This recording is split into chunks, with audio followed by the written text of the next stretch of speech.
안녕하세요. 반갑습니다. 저는 라라스쿨의 프로 연애 롱러너 신연정입니다.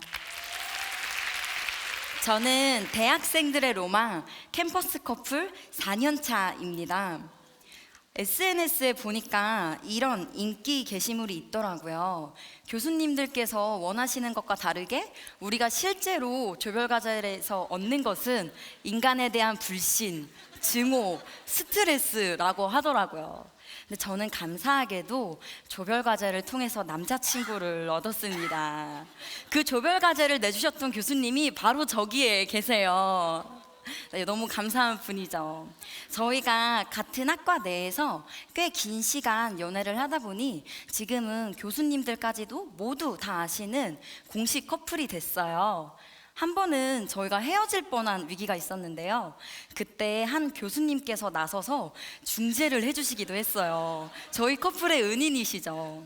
친구들은 이쯤 되면 비용을 받아야 하는 게 아닌가 싶을 만큼 상담을 요청하고도 있어요.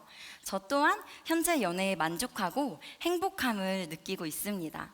그런데 제가 처음부터 그냥 두근두근 설레이고 행복하기만 했던 건 아니었어요. 저희 커플도 다른 커플과 똑같이 엄청 많이 싸웠어요. 저희 커플이 가장 많이 싸웠던 주제는 옷차림이었어요. 왜 이렇게 짧은 치마 입었어? 연애 초반에 남자친구가 저한테 정말 많이 했던 말이에요. 한 번은 치마가 너무 짧다면서 갈아입을 바지를 사준 적도 있어요. 그때는 그 바지를 보면서 사랑받고 있다고 생각을 했어요. 왜냐하면 바지를 사줄 때 이렇게 얘기했거든요. 연정이를 너무 사랑해서 그래. 그래서 다른 남자가 보는 게 싫어. 근데도 왠지 제 마음에 불편함은 지울 수가 없었어요. 그러던 즈음에 제가 성교육 강사가 됐어요. 강사 교육을 받으면서 그때서야 불편함의 원인을 알게 됐어요. 그건 바로 사랑이 아니라 폭력이기 때문이었던 거죠. 그때까지는 데이트 폭력이 맞는 것, 때리는 것, 욕하는 것, 이렇게 물리적이고 과격한 것만 있다고 생각을 했어요.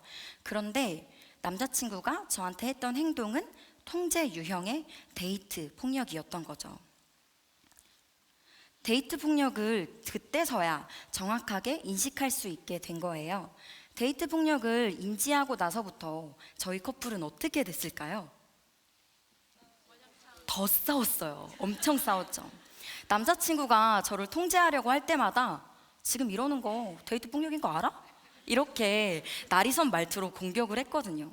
어느 날은 남자친구가 진짜 무슨 말만 하면 데이트 폭력이래 이러는 거예요.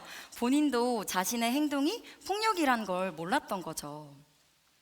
나를 너무 사랑해서 그렇다는, 그래서 다른 남자가 보는 게 싫다고 변명하는 남자친구한테 제가 이런 말을 했어요. 난 네 거가 아니야. 저를 자기 거라고 생각했으니까 다른 사람이 보는 게 기분이 나빴던 거겠죠.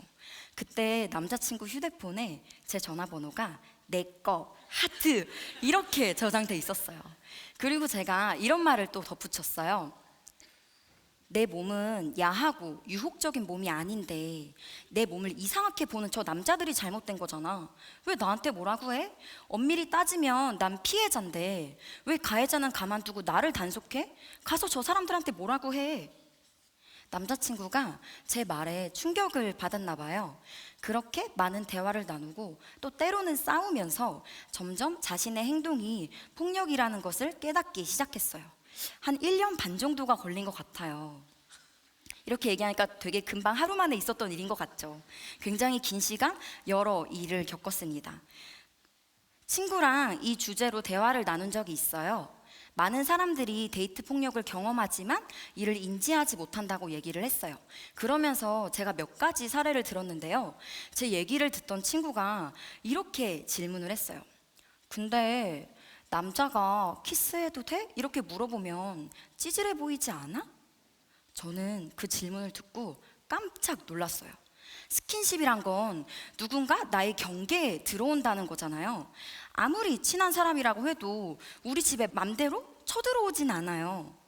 우리는 왜 당연한 일을 찌질한 일로 여기고 있을까요? 우리는 왜 폭력을 사랑으로 오해하게 됐을까요? 한 드라마를 보다가 우리가 폭력을 사랑으로 오해하는 이유를 깨달았어요. 남성이 무언가를 말하고 있는 여성한테 강제로 키스를 하는 장면이었어요. 우리가 기대하는 그 박력 키스, 바로 그 장면이었는데요. 키스를 하자 배경음악이 흘러나왔어요. 그리고 다음 화부터 둘 사이가 급속도로 진전이 됐어요. 그리고 이런 기사도 올라오더라고요. 누구누구 커플 박력 키스, 폭풍 로맨스 돌입. 근데 사실은 폭풍 데이트 폭력이죠. 드라마에서는 대부분 남성이 여성에게 박력 있고 터프하고 적극적으로 리드하는 장면이 나와요. 그리고 이런 장면들은 달달한 배경음악, 멋진 카메라 앵글, 각종 연출들로 로맨틱하게 묘사가 되죠. 이런 장면은 모든 드라마에서 볼 수 있을 만큼 흔하게 등장해요. 2004년에 큰 유행을 이끌었던 한 드라마 기억나시나요? 미안하다 사랑한다 라는 드라마예요. 되게 좋아하시네요. 이 드라마의 명대사 생각나시죠? 나랑 사귈래? 죽을래? 이 대사예요. 그때는 우리가 멋진 장면이라고 생각했지만 사실은 굉장히 폭력적인 그리고 위협적인 말이잖아요. 이렇게 미디어는 폭력을 멋진 걸로 사랑으로 포장시키고 있어요.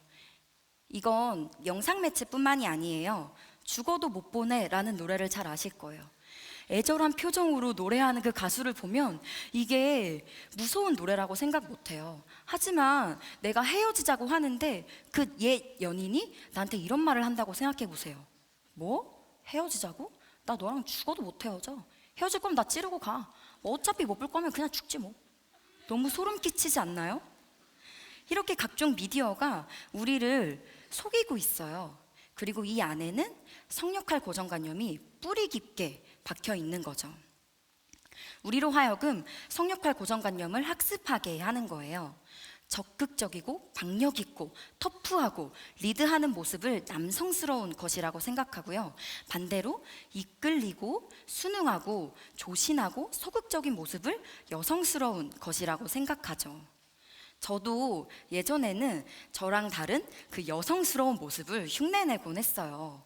그리고 남자친구도 약간의 강제성이 필요할 만큼 터프한 스킨십을 시도하는 것, 또 다른 남자로부터 날 보호하는 것, 이런 게 자신의 매력을 보여준다고 생각했던 것 같아요.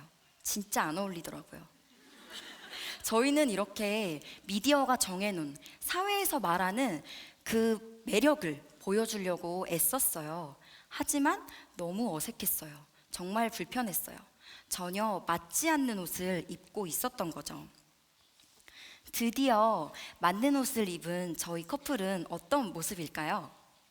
매일 아침마다 남자친구가 이렇게 도시락을 싸와요.